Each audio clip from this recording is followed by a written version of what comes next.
for anybody to say that this was a hoax, number one, it's impossible with Signal. Nobody can sneak onto there.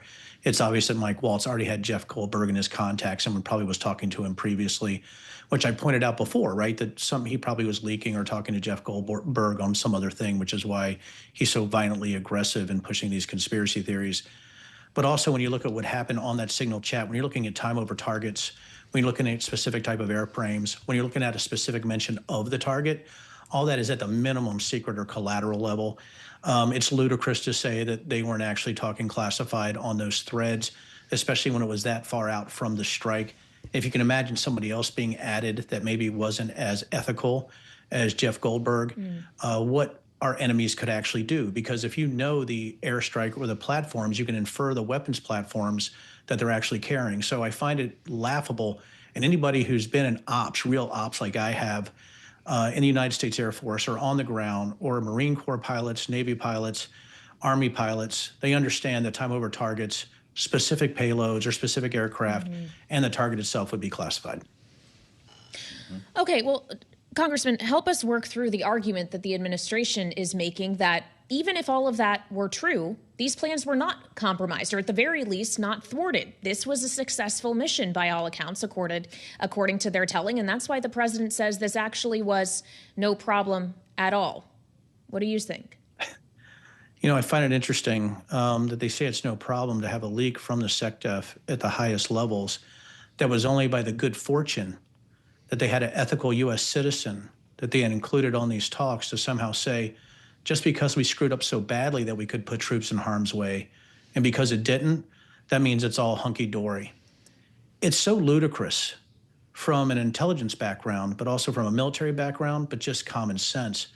Because when you look at what these individuals have pledged to do and how they've supposedly been trained and gotten all the security briefings, they broke so many protocols in this one incident. You wonder how many protocols they've broken in the past. You know, there's something in the military where we say past performance is indicative of future performance. How many other screw-ups have they done or they're going to do? When you have people who have no business being in positions of power, who don't have the expertise, the acumen, right, or the judgment, most of them conspiracy theorists or believers that the election was stolen. When you have people with that bad a judgment that are actually supposed to be holding security clearances, you don't want those individuals actually affecting operations based on their own bad decisions. And I think that's what we have right now is we have fantasy-based policy coming from the administration, but we have individuals that have been confirmed by the Senate, as you guys alluded to earlier, that really shouldn't be there. And I think when you have people who don't have the experience level or the acumen or the ability to plan correctly or can't follow directions or who don't know security, all of that together could be disaster for the United States. And I think what it indicates is that they actually could be the reason that the United States has a debacle in the future based on their performance today, and literally heads should roll. Well, the thing is, I don't know. It looks like that might not happen here in Denver, and you might suggest otherwise. But the president is standing behind his team, and he's suggested there's nothing to see here. So is there a chance that there'll be a credible investigation led by Congress? No, not going to happen.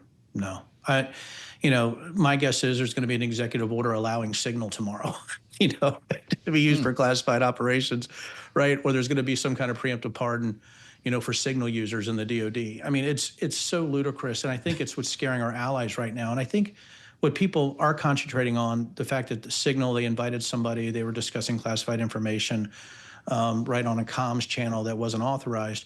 But it's also, how do our allies think about how they were being spoken about? There's so many cascading effects here, Joe and Kayleigh, that it's hard for people that, have IQ above moron and common sense to grasp how this administration could defend this in any way. But we've seen this in the past. I mean, we've gone from where there's not going to be an investigation on this to reparations for J6, insurrectionists. So, let's not think that this administration is going to all of a sudden change their spots and have any kind of real adult in the room type of decision making when it comes to our troops in the field. And I think that's what it goes back to, is me being a military member. I just want to make sure that our troops in the field, the people flying those missions, our forward air controllers, those on the ground, all those are protected. And right now with this administration, what we saw with this debacle and releasing this information, I don't know if anybody in the military can feel 100% that this administration has the best interest of the military or our national defense in mind. Well, and talk about the role our allies that you were just referring to play in ensuring the safety of the military, or at least the obtaining of necessary intelligence, because you talked about the way our allies were spoken about, the idea that Europeans are freeloaders and shouldn't be bailed out. It'd be one thing if they were simply offended. It would be another if they decided the U.S. is not trustworthy in terms of receiving and transmitting classified information and intelligence they may have otherwise shared with us. What would be lost if allies started holding back some of that material? Oh, the first thing that's lost, it really is our ability to maneuver and massage events that are happening in a foreign affairs environment. And I think that's what scares the hell out of me, is that we don't have this ability to dictate or to look at our best interests or to be helpful. As sort of, we've listen, people might say, hey, Den, we don't know if it's a fantasy or reality, but we've looked at ourselves as sort of the moral do-gooders, the people that could come in, right, and give some of these security assurances to our allies. If our allies don't believe that, what happens next, right? And I think what they're seeing too is there's no truth in fact baseline to any of the decision making. It seems to be knee-jerk and based on fantasy, especially when you're looking at Ukraine.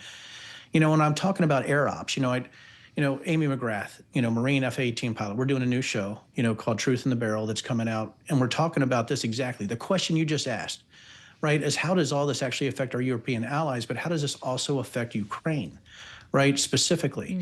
So how do we affect Ukraine now, Joe and Kayleigh?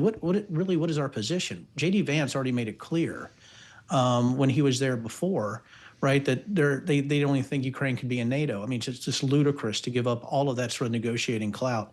So I think what you have is that the EU needs to look at going their own way. And I think you're seeing some of those positions when you're looking at Poland saying, hey, you know what, maybe we need to have our own nuclear program. Or you're looking at South Korea saying, hey, maybe we need our own nuclear program now. All the security assurance, nuclear assurances, all the weapons, all of our contractors, all of those decades and decades of building trust is broken immediately. And how do we get that trust back? So there's multiple cascading effects for the decision making and the hyperbole that's coming out of the administration.